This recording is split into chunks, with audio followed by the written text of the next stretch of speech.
So I organized this speech uh, because I have noticed I have not traveled a lot. I have not. But the places I've traveled, I have used the rail systems, the cable bus system, the train,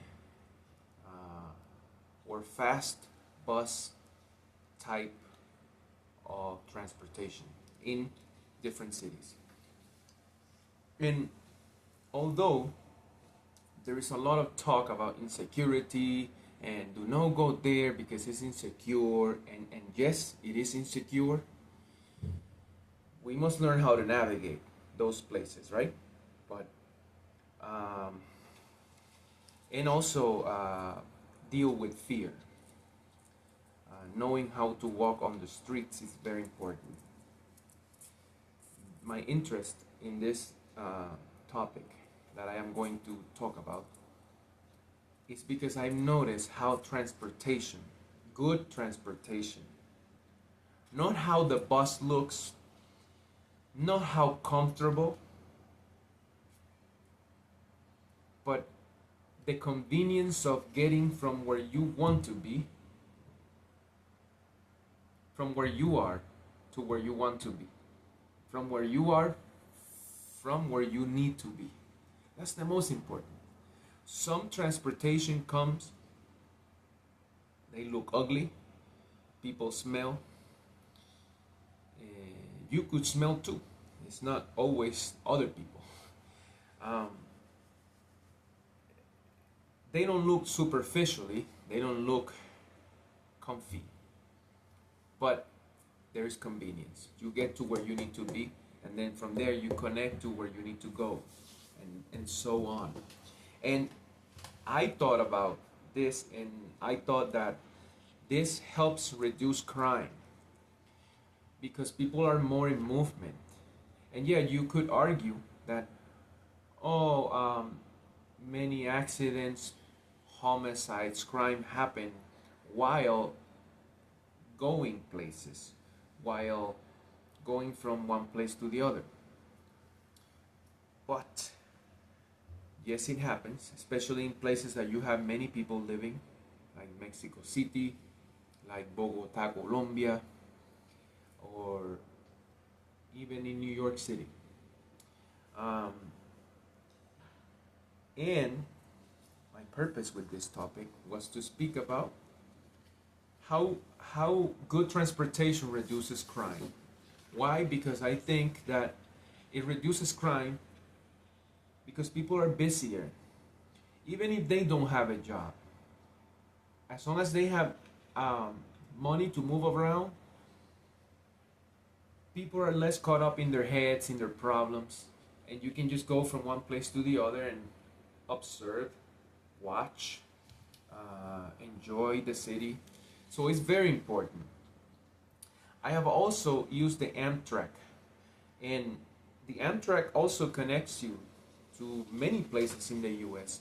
But I think I have a comment to say about it. I think Amtrak should be a little cheaper, more affordable, and it should be um, more connected. More connected.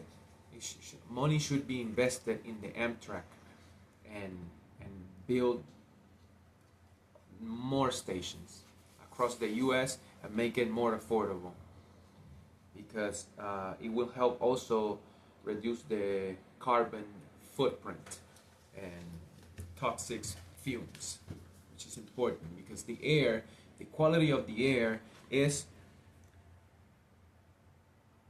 our health. If that gets damaged, we are going to be damaged. So, how transportation reduces crime? Transit as redemption. How movement heals the city. The myth of stillness. Begin with a poetic.